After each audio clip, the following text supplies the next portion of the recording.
Agradecemos ao professor Edson e convidamos o Fernando Vasconcelos, do ponto de cultura do MISPA Cultural. Bom, Eduardo Vasconcelos, escreveram o Fernando aqui, mas está corrigido. Bom dia. Eu quero saudar a mesa na pessoa do deputado Judson Cabral. Quero saudar também a todos os representantes de pontos de cultura, na pessoa da Fátima Menezes, representante dos pontos no Conselho Estadual de Cultura. Quero dizer que parabenizar a iniciativa do deputado Judson e do deputado João Henrique Caldas, para que abrisse as portas desta casa, para que nós pudéssemos vir trazer as nossas reivindicações, certo? Eu quero dizer que eu milito na área da cultura já há alguns anos, vão-se 15 anos pelo menos, e que o tornar-me ponto de cultura foi consequência de um trabalho que era feito, né? E para não perder o foco, e principalmente porque dispomos de pouco tempo, os pontos de cultura hoje, eles concentram, né, uma representação muito grande dentro da cultura que é feita no município e no Estado. Como o representante do Ministério disse, há alguns pontos que sobrevivem de forma questionável ou que não fosse a ideal, né? Citou até um exemplo no Rio Grande do Norte que um ponto funciona dentro da casa, né, de uma pessoa, né? Esse é o meu caso. O meu ponto não existiria hoje se eu não conseguisse abrigar dentro da minha casa a biblioteca e o telecentro, né, que o ponto tem lá para poder prestar um serviço à comunidade.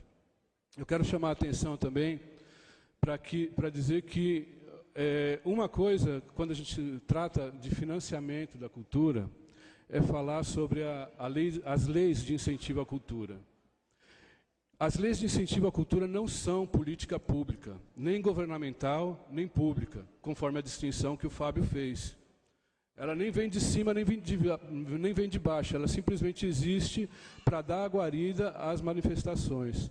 As políticas públicas, elas têm que vir coordenadas pelo governo, né, dando representação, né, para as manifestações que existem no seio da sociedade.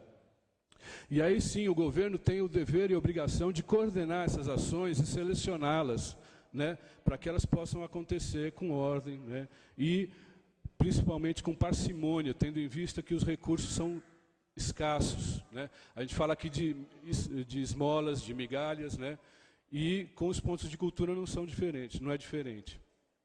Eu quero dizer que hoje os pontos de cultura, eles têm uma infraestrutura que foi conseguida muitas vezes graças ao convênio firmado com o MINC e com a Secult, né? E que essa estrutura deve ser utilizada para a política pública governamental. E essa é a nossa reivindicação da continuidade que o MINC deve dar a essas ações, para que essas ações não fiquem perdidas, nem esquecidas, nem subutilizadas, para utilizar uma palavra do nosso secretário. Então, que efetivamente, quando a gente fala de que o programa Cultura Viva tem que se tornar uma lei, para que ela se torne uma política pública, na realidade, ela, segundo os estudiosos da gestão pública e da administração pública, o Cultura Viva já é uma política pública. Ele já foi, durante quase 8 anos do governo Lula, uma política pública. O que nós queremos em Brasília é o reconhecimento dos deputados lá do Congresso de que o programa Cultura Viva vai ter continuidade e que essas estruturas que foram construídas, laboratórios de informática, bibliotecas, vários centros de música e etc., cineclubes, várias coisas que foram construídas, não fiquem depois empoeiradas, né, como acontece com vários órgãos públicos.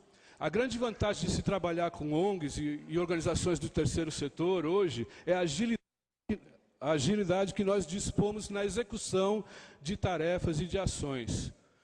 E isso, aproveito até para falar para o Fábio, dentro dessa reformulação que está sendo pensada, que se pense também a questão da prestação de contas, né?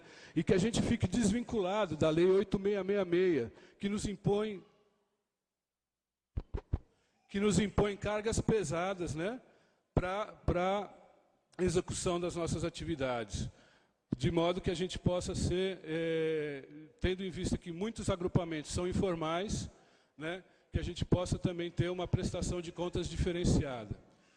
Para ser bem objetivo na fala, eu quero propor a esta Casa que faça uma moção dirigida ao Congresso Nacional, né, respaldando os pontos de cultura aqui do Estado, né, e essa proposição que existe, essa mobilização nacional toda que foi feita, para que o programa Cultura Viva, que, como o Fábio disse, e desculpa estar citando tantas vezes você recorrendo à sua fala, o Cultura Viva não é só o ponto de cultura, mas os pontos de cultura são o carro-chefe, e a gente sabe disso, né?